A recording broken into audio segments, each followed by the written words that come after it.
Okay, let me tell you a little bit more about our early lives here in New Zealand. After 2 years at the Tiro Bakery, I had shifted away from the constant night work and landed myself a job at the pulp and paper mill near Tokoroa, a well-paid job that allowed us to look for our own business a mere 4 years after arriving here. When one day in the Helvetia, the magazine for the Swiss community in New Zealand, under the ad of the Matterhorn Coffee Lounge, a note appeared stating that this business was for sale due to ill health, we contacted the owners who subsequently wanted to see us as soon as possible. The following weekend, we left our little girls with the Waldvogels, dear friends of us, and headed south to the capital. After a quick look at the close cafe and lunch with Mary and Tony Tresh, we sat down to work on a preliminary contract. With not more than a handshake between two Swiss, we became the new owners of the Matterhorn, and only a month later we moved down into the capital to take possession of it. Now this was huge. Quite literally, we had struck gold, and from this moment on, we never ever looked back. We had an enormous mortgage to pay off, but the Matterhorn was such a good business from day one that it never became a problem for us. Whilst Ursula and I were literally working from dawn to dusk, Vreni, the elderly sister of Mary Tresh, looked after our girls and was well liked by all. She became their standing nanny. Right from the word go, we maintained to always spend the weekends with our girls, and we never deviated from this, even so there was a lot of pressure to give up that status. To this day I remember Nicole asking, when can we go back to Tokoroa, Daddy? Well, what could I say? No matter what, the biggest burden of our latest venture rested on the shoulders of my wife and mother of Nicole and Christine. No doubt about this. And so we proceeded on our new life in the capital of New Zealand. Within weeks we bought ourselves a car and only a few months later purchased our first home high above Happy Valley in Kingston. During the first summer there, my mother came to New Zealand to see her grandchildren for the first time and had a lot of fun with them. Before leaving for home, she promised to come back soon with Dad in tow. Cuba Mall was New Zealand's first car-free shopping zone, and there were promotions going on a weekly basis, from radio hosts to entertainers of all kinds who brought a lot of extra customers into the mall. It was all go back then. And before I go any further, I once again would like to thank Mary and Tony Tresh for the chance they gave us back then in 1972.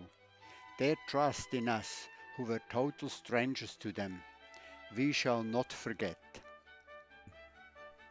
Before long, our first home on Kingston Heights had become too small for us. So in 1974, we managed to buy a much bigger and more modern property high above Wellington Harbour in Wadestown. And there we remained.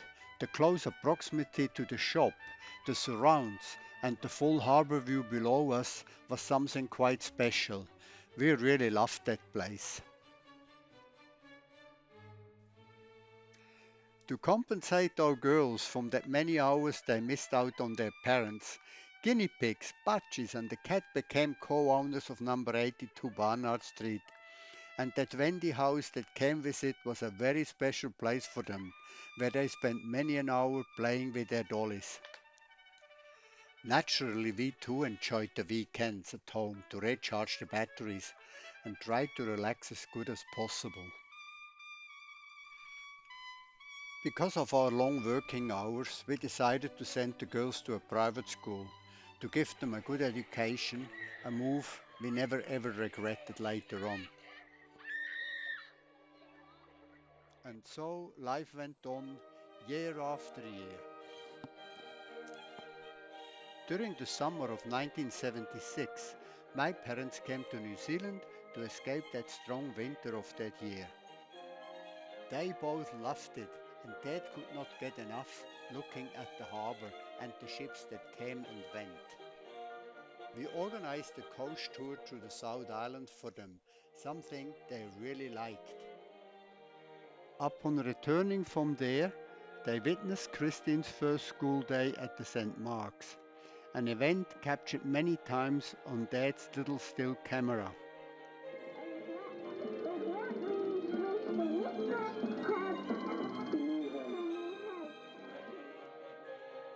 Our two little girls could not have been more different. Nicole, strong and solid like iron, whilst Christine was more fragile and like a little bird at times. Oh yes, a lovely couple they were, Paul and Trudy. And when I think that both of them were not even quite 60, and now us approaching our 80th within a few years, it's really hard to fathom. We then organized a coach trip through the South Island for the two. They really loved it, including the crossing by the rail ferry Rangatira to Christchurch and back. The following year it was Ursi's dad and Annie who came to stay with us. They too were given a trip and chose to go to Fiji, a place they never had dreamt to visit in their whole life before.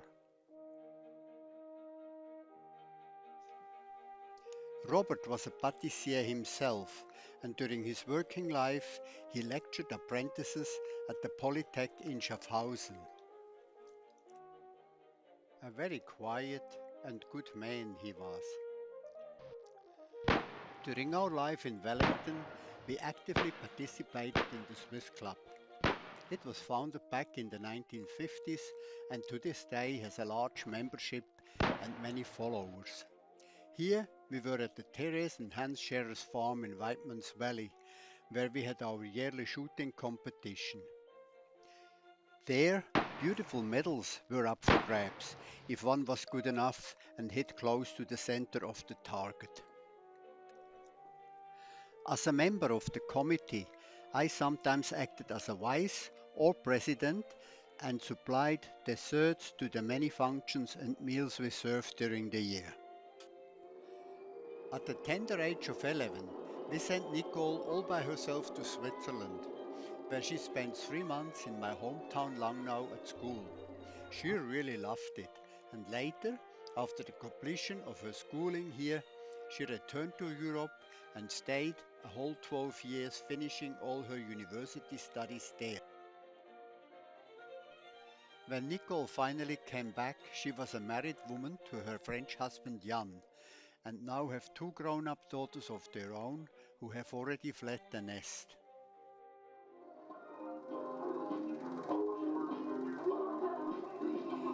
Even so we worked hard during the week, we led quite a busy social life and had many a party either here at home or at our many friends' places.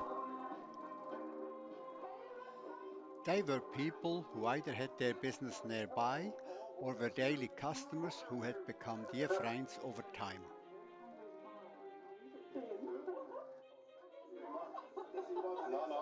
To say the least, life was never boring. And so the years went by, and our two girls found themselves at an age where they had to study harder and harder, as both of them were attending that well-known Queen Margaret College in nearby Thorndon. It was now Christine's turn to fly all by herself to Switzerland, where she attended school in Retterschen near Winterthur. A nice break for her too. Usually during January each year, we closed the Matterhorn and went on holiday. A couple of times we all went to Europe, but we mainly toured the North Island and at one stage rounded the East Cape, a long and dusty road back then. We spent the night at the Villas in Rotorua, a lovely motel belonging to the THC group of hotels. before we departed early the next morning via Tikaha, Ruatoria and Gisborne to Napier. A near 500-kilometer trip that was quite an arduous journey back in the early 1980s.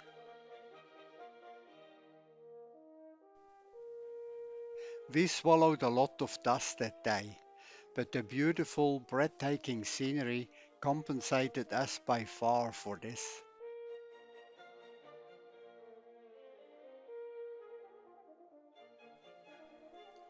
Driving through mainly unpopulated areas for most of the time, then coming across the small settlements where the girls could quickly go and get some ice cream.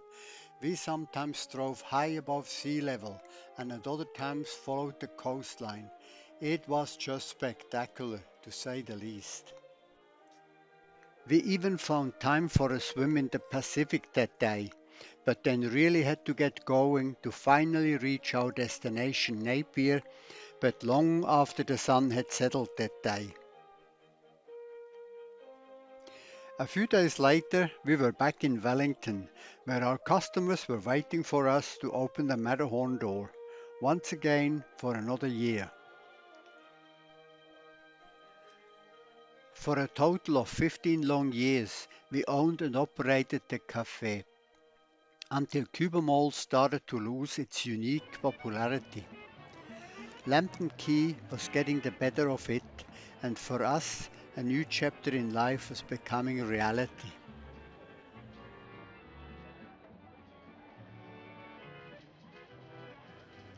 And so came the day when I turned the sign at the Matterhorn for the last time. We had become the new owners of the Boulevard Cafe in Lambton Square Shopping Centre, a very busy cafe that was 3 times bigger than the Matterhorn. There we employed a total of 16 staff to cope with the daily onslaught of the Lambton Key office workers and shoppers alike. A never-ending queue formed in front of the shop day after day. We soon realized that we could not run this business forever. We started to get tired of getting out of bed well before 5 every morning, day in, day out, week after week. Thanks to good solid investments over time and the help of an excellent solicitor on the one and an equally good accountant on the other side, our source of income had started to shift. And after 3 years of hard toil, we sold the Boulevard Cafe to a young couple we hoped would follow in our footsteps to carry on with it. And so it came that we left Wellington in 1990 and moved to Rotorua for a well-earned rest in our then holiday home near there. We had barely time to stretch our legs fully when a call came through from our solicitor telling us to prepare to come back and rescue our interest in the business, since the new owners were going down the plug hole fast. Well, what a shock to the system that was, and I must say it here. It takes some doing to run such a well-going business into the ground as they managed to do in the shortest of time. And so it came that only 2 years later we went back to Wellington, paid all the outstanding monies, including taxes, rates, rent, and in return we repossessed the cafe and went back to work. This was at the height of the recession of 1992. We found it tough going, but like a wildfire, word spread through the city that Ursula and Juerg were back in town, and slowly but surely all our customers returned to us. We were now both approaching the age of 50, and after a further 4 years at the Boulevard helm, we carefully started to look for new owners. This time we sold well, and now it was time to go. When I now think back to that time, it was quite different. We basically had no opposition back then. There were 2 or 3 food outlets in the vicinity, but not like nowadays, where there is a food outlet in every niche and cranny of that city, all competing for the same dollar. In 1996, We finally said goodbye to Wellington and left the rat race for good, to retire to our own little paradise on Lake Okaraka, where we hope to stay for some time to come.